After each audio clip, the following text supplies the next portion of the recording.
We're going to stick to just basic principles and concepts of anything pyro. I want to get your mind thinking basic principles and concepts so you can be like me or like Bob Saracen across the way said, every time you walk into your local store or your local Big Lots, or you go into Joann's Fabrics or whatever, you'll be thinking, what can I use in here for pyro?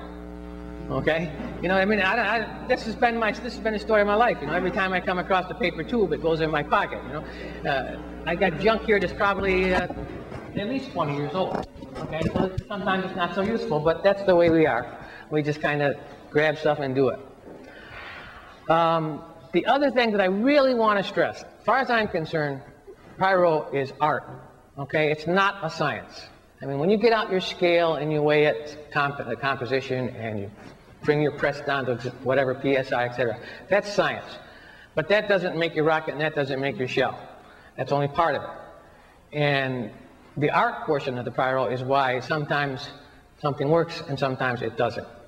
And you can maybe get that down to more working than more not working, but you're still going to have a few not works.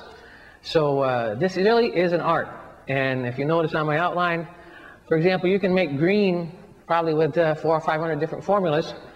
And some people like a nice soft pale green and they'll call it lime, and some people like that real bright rich green and they'll call it emerald. Some people will put extra chlorine or extra metal in it, whatever, but it's green. And when you describe it on your thing, you're going to write down green, you're going to write bright green, lime green, however, but it's green. And there's lots of ways of making green. So we're not all going to do it the same. And no particular way is better or worse. What works for you is what counts. And if you make it work and make it work consistently and safely, stay with it. And that's another thing I wanted to stress. Okay, now, the title of the lecture is Paper, Paste, and String. The second part